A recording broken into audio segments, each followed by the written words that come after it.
The massive crystalline doors of the Drachnid High Council chamber slid open with an almost musical chime.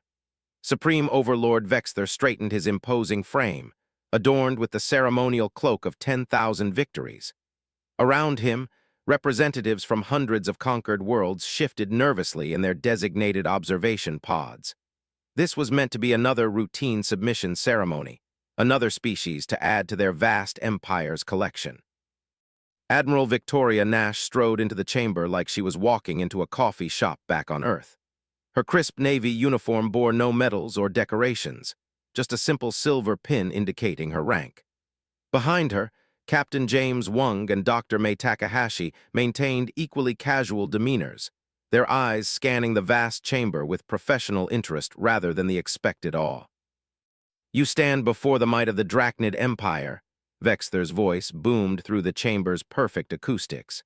50,000 star systems bow before our fascinating architecture, Dr. Takahashi interrupted, her handheld scanner whirring softly. "The crystalline matrix must have taken centuries to grow, though I notice you're still using quantum-locked photonic crystals for data storage. Quite reliable if a bit vintage." Vexther's secondary breathing chambers fluttered in barely contained rage. "You dare interrupt the sacred greeting? Your primitive species has barely achieved crude, faster-than-light travel. Our empire has stood for 15 millennia.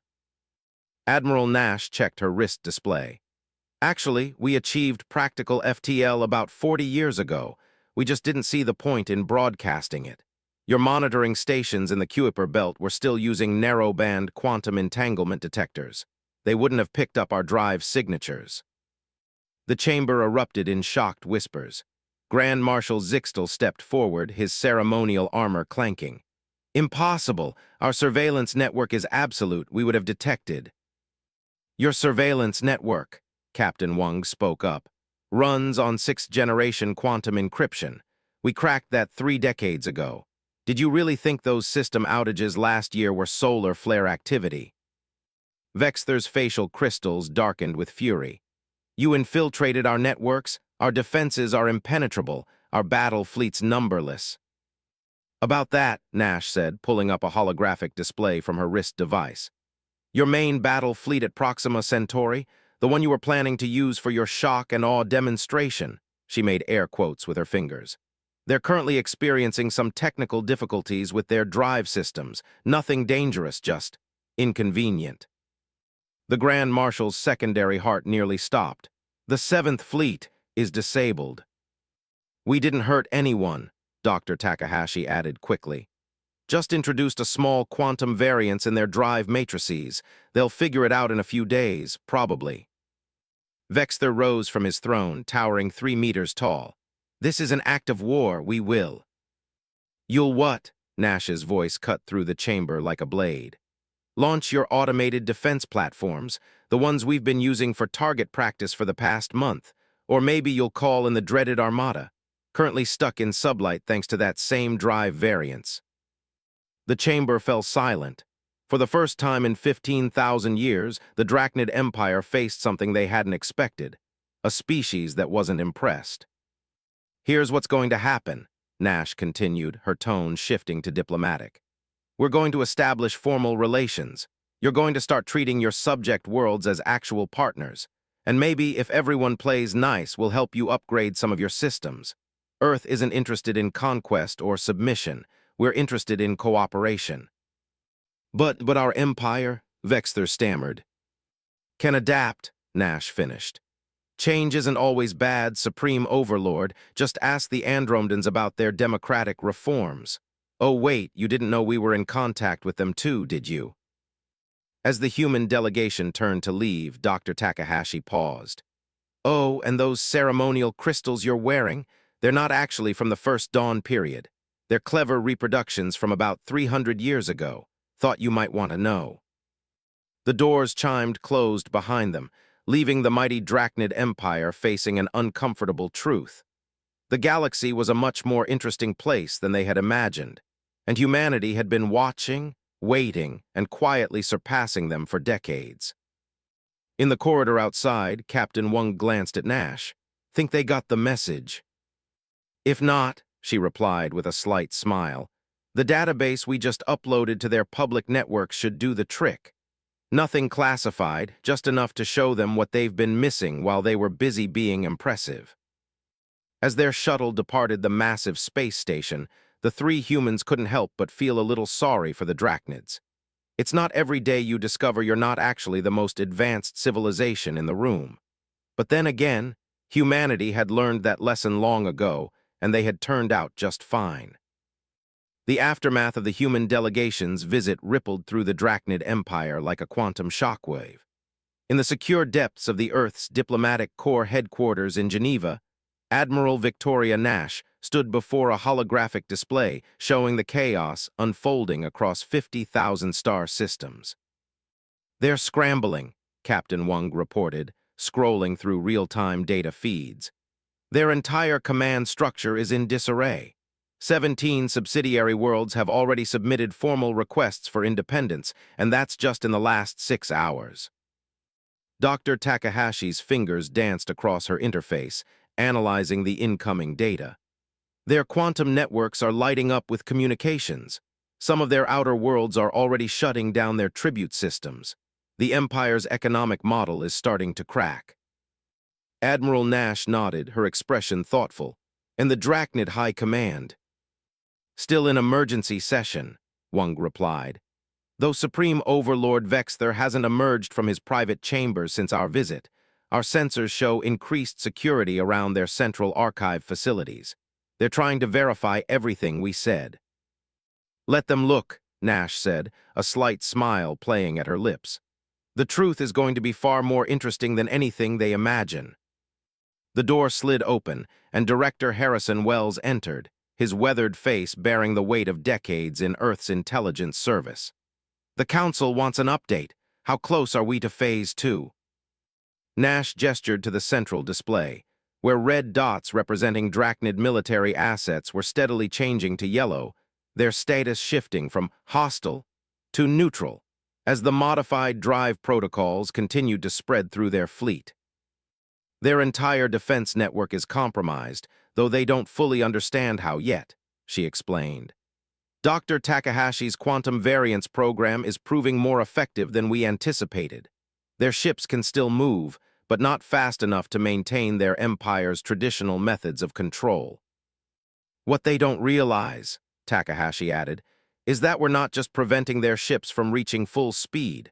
We're showing them glimpses of what their technology could actually do. Every time their engineers investigate the malfunction, they're learning something new about quantum mechanics." Wells raised an eyebrow. "Teaching through sabotage? That's elegant." "We learned from the Andromedans," Wang said. "Sometimes the best way to help someone advance is to let them think they're fixing a problem." A new alert flashed across the display. Nash enlarged it with a gesture, revealing a message from one of their deep-cover observers in the Drachnid capital. "Well, this is interesting," she mused. "The Empire's Science Directory has just called an unprecedented session. They're bringing in experts from their subsidiary worlds, including species they previously classified as technically inferior. They're starting to question everything," Takahashi said, her eyes scanning the data. "Their entire technological hierarchy was based on the assumption that they were the most advanced civilization in their sphere. Now that they know that's not true. Their society is built on technological superiority," Wells noted. "What happens when that foundation crumbles?" "That's what Phase 2 is about," Nash replied, pulling up a new set of projections. "Humanity could have simply disabled their military and forced them to negotiate, but that would have just replaced one form of dominance with another." The display shifted, showing a complex web of interconnected technological developments. At its center was the Drachnid Empire, but surrounding it were hundreds of smaller nodes representing their subject worlds. "Every species in their empire has something unique to offer," Wang explained. "The Drachnid's mistake was thinking that technological advancement only moved in one direction, from them to their subjects. We're helping them see the potential of true collaboration." "And the quantum variance in their drives?" Wells asked. Takahashi smiled. contains encrypted packets of technical data from various subject worlds. As they work to understand what happened to their ships, they'll inadvertently discover innovations their primitive subjects developed centuries ago, innovations they were too proud to notice. Another alert chimed. This time, it was a public broadcast from the Drachnid capital. Grand Marshal Zixtel, looking considerably less imposing than during their meeting, was announcing the formation of an emergency scientific coalition with representatives from all worlds in the Empire. Right on schedule, Nash said softly. They're taking their first steps toward genuine cooperation, even if they don't realize it yet. And the humans' role in all this? Wells asked. When do we reveal the full extent of our involvement? Nash turned from the display, her expression serious. We don't. The Drachnids and their subject worlds need to find their own path to partnership. Our job was just to open the door, they have to choose to walk through it. Though, Wang added with a slight smirk, we might need to occasionally remind them that the door exists. 15,000 years of habits don't change overnight. As they watched the developments unfold, Nash couldn't help but feel a sense of satisfaction. Humanity had learned long ago that true power wasn't about domination, it was about creating opportunities for growth. The Drachnid Empire was about to learn the same lesson, whether they wanted to or not.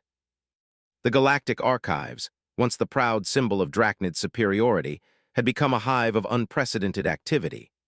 Representatives from dozens of formerly subjugated species worked alongside Drachnid scholars, their previous hierarchies forgotten in the rush for understanding. Among them moved Dr. Mei Takahashi, officially present as an observer from Earth, watching as 15 millennia of carefully maintained order transformed into something new. The Corvaxian's atmospheric processing technology, a young Drachnid scientist named Krevtil exclaimed, his crystals glowing with excitement. We had it classified as primitive terraforming, but their method of molecular manipulation is far more advanced than our own. We tried to tell you, the Corvaxian representative, Master Physicist Zal, hummed through her translator. For 3 centuries, we attempted to share our research. In the Chambers Center, Supreme Science Director Nexvara, who had replaced the disgraced Supreme Overlord Vexther, stood surrounded by holographic displays showing technological innovations from across the Empire. Her facial crystals had lost their traditional opacity, a sign of deep humility in Drachnid culture. How much have we missed? She wondered aloud. How many advances did we ignore because we assumed we knew better? Admiral Nash, observing from a discreet distance, exchanged glances with Captain Wang. They're adapting faster than expected, she murmured. Fear is a powerful motivator, Wang replied, and right now they're terrified of becoming irrelevant. A commotion at the chamber's entrance drew their attention. Grand Marshal Zixtel burst in, his ceremonial armor replaced by a simple military uniform. Director Nexvara, the Andromeda transmission, you need to see this. The chamber's main display activated, showing a feed from the Andromedans, a species the Drachnids had long considered a myth. The alien being on screen, with its crystalline structure similar to but more advanced than the Drachnids, spoke directly to the assembled crowd. Your empire's transformation has not gone unnoticed, the Andromedan representative stated. We have watched, as humanity has watched, waiting for signs of genuine change. Perhaps now at last we can speak as equals. The chamber erupted in excited discussion. Dr. Takahashi made her way to Nash's position. This wasn't part of the plan, she whispered. Plans change, Nash replied with a slight smile. The Andromedans were bound to make their move eventually. This just accelerates things. Across the chamber, species that had been enemies for millennia were forming impromptu discussion groups. The Halaxians, master energy manipulators, were excitedly explaining their theories to Drachnid engineers. The quantum-linked Voth were demonstrating computational techniques that made the Empire's best systems look primitive. Director Nexvara, a voice called out. It was Krelvan, a former primitive world governor who had joined the Science Council. The humans, they knew about all of this, didn't they? They've been watching us, watching all of us for decades. Nash stepped forward, deciding it was time to add another piece to the puzzle. "We had help," she admitted. "Many of your subject worlds have been in subtle contact with Earth for years. We weren't the only ones waiting for the right moment." Instead of the outrage they might have expected weeks ago, the revelation sparked intense curiosity. The Drachnids, it seemed, had finally learned to listen. "But why?" Nexvara asked. "Why not simply conquer us when you had the chance? You clearly had the capability." "Because that's not who we are," Wang explained. "Earth learned long ago that true advancement comes from cooperation, not conquest. We just needed you to learn the same lesson." A junior Drachnid scientist rushed into the chamber, clutching a data crystal. "The drive variance," she exclaimed. "We've decoded another layer. It's not just technical data, it's a complete history of innovations from across the Empire, documented by Earth observers. Including," Dr. Takahashi added gently, "numerous instances where your Empire suppressed or ignored breakthrough discoveries because they didn't come from Drachnid scientists." The silence that followed was profound. Nexvara's crystals darkened with shame, but her voice was firm when she spoke. "Then we have much to atone for, and much to learn." "Starting with this," Grand Marshal Zixtel announced, activating another display. "The Outer Worlds Assembly is requesting immediate representation on all Imperial Councils, not as subjects but as full partners." Nash watched as the Drachnid leadership faced this latest challenge. The old Empire would have responded with force, but the seeds of change had taken root. "The Assembly's request is granted," Nexvara declared. "All worlds, all species will have equal voice in our community," Nash suggested. "You're not an empire anymore, you're becoming something far more interesting." As the chamber erupted in renewed activity, Wang leaned close to Nash. "Think they're ready for Phase 3. She watched as former masters and subjects began breaking down barriers that had stood for millennia, sharing knowledge that had been hoarded or hidden for generations. "They're ready. The question is, are we ready for what they might become?" The Great Hall of Harmonies on Centauri Prime buzzed with an energy that would have been unthinkable just months ago. Once a symbol of Drachnid dominance, the massive structure now hosted the first-ever Galactic Cooperation Summit. Representatives from Earth sat alongside delegates from hundreds of formerly subjugated worlds, while Drachnid officials occupied the same level as everyone else, a physical representation of their empire's transformation. Admiral Nash observed from her position near the central podium as Director Harrison Wells concluded Earth's opening address. "We didn't come here to rule," he stated firmly. "We came to learn, to share, and to grow together." The next speaker was Supreme Director Nexvara, her crystalline form radiating a new kind of confidence, not the arrogance of assumed superiority, but the strength that comes from genuine growth. "The Drachnid people have spent generations believing we were meant to rule the stars," she began. "We were wrong. Our true destiny, it seems, was to be the catalyst for something far greater." Dr. Takahashi, working at her console nearby, nudged Captain Wang. "Look at these readings," she whispered. "The quantum signature harmonics from different species technologies, they're starting to synchronize naturally. It's like they were meant to work together all along." The summit's main holographic display activated, showing a real-time map of the former empire. Streams of data and energy flowed between worlds that had once been isolated from each other, creating patterns that resembled neural networks more than traditional trade routes. "The old power structures are dissolving," Master Physicist Zal of Korvax announced, her melodic voice carrying across the hall. "But something stronger is taking their place. Our combined technologies are achieving things none of us could have managed alone." A young Halaxian engineer stepped forward, her energy field pulsing with excitement. "We've adapted the Voth's quantum computing matrices to work with Drachnid crystalline architecture," she reported. "The efficiency improvements are beyond anything we imagined possible." "And that's just the beginning," added Krelvan, now serving as the coordinator for interspecies research initiatives. "The Andromedans have shared preliminary data suggesting our combined technological approach might finally crack the barrier to intergalactic travel." Admiral Nash exchanged knowing looks with her team. This was what Earth had been working toward, not just the dismantling of an empire, but the birth of a true galactic community. There are still challenges ahead, Grand Marshal Zixtel cautioned, his military perspective tempered now by wisdom rather than aggression. Not all worlds have embraced these changes. Some of our former military commanders have gone rogue, taking their fleets to the outer regions. Let them go, Nash responded, stepping to the podium.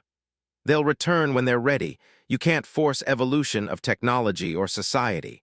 That was the lesson your empire needed to learn, and it's one we all need to remember. The hall fell silent as she continued. Earth could have dominated you through force. The Andromedans could have done the same centuries ago, but true advancement doesn't come through conquest, it comes through choice. Each species, each world must choose to be part of this new community. Director Wells brought up a new display, showing the incredible advances already achieved through cooperation. In 3 months of true collaboration, you've made more progress than the Empire did in a century of conquest. Imagine what you can achieve in a year, in a decade. But what about order? Asked a former Drachnid governor. The Empire maintains stability. Through fear and force, Nexvara interrupted. Look around you. Is this chaos? No, this is natural order, the kind that emerges when different species work together by choice rather than compulsion. Dr. Takahashi's console suddenly lit up with urgent data. Admiral, she called out, you need to see this. The quantum harmonics, they're achieving cascade synchronization across all participating worlds. The network it's becoming self-sustaining. The holographic display erupted in a dazzling show of interconnected energy patterns, representing the unprecedented level of technological and social integration taking place across the former empire. It's beautiful, Captain Wang murmured. All this time, they had the potential for this level of synergy. They just needed to learn to work together instead of fighting for dominance. Nash smiled as she watched the representatives of countless worlds marvel at what they were achieving together. Earth's mission had never been about conquering the Drachnid Empire. It had been about showing them, and all the species they had subjugated, that there was a better way. Phase 3 is complete, she said quietly to her team, but I have a feeling this is just the beginning. 1 year after the first contact between Earth and the Drachnid Empire, the view from the observation deck of Harmony Station told a very different story than anyone might have expected. The massive space station, once the centerpiece of Drachnid military might, now served as the headquarters for the newly formed Galactic Concordat. Ships of all shapes and sizes moved through the surrounding space, their designs as varied as the species that created them. Admiral Victoria Nash stood at the window, watching as a Halaxian energy vessel synchronized its quantum field with a Drachnid crystalline cruiser, the two ships performing a complex maintenance operation that would have been impossible under the old regime. Beside her, Dr. Mei Takahashi analyzed the data streaming from the procedure. Their efficiency ratings are off the charts, Takahashi noted, genuine admiration in her voice. The Halaxian energy manipulation combined with Drachnid crystal technology, it's creating possibilities we never even considered. Captain Wang entered the observation deck, accompanied by Supreme Director Nexvara and a delegation of representatives from various worlds.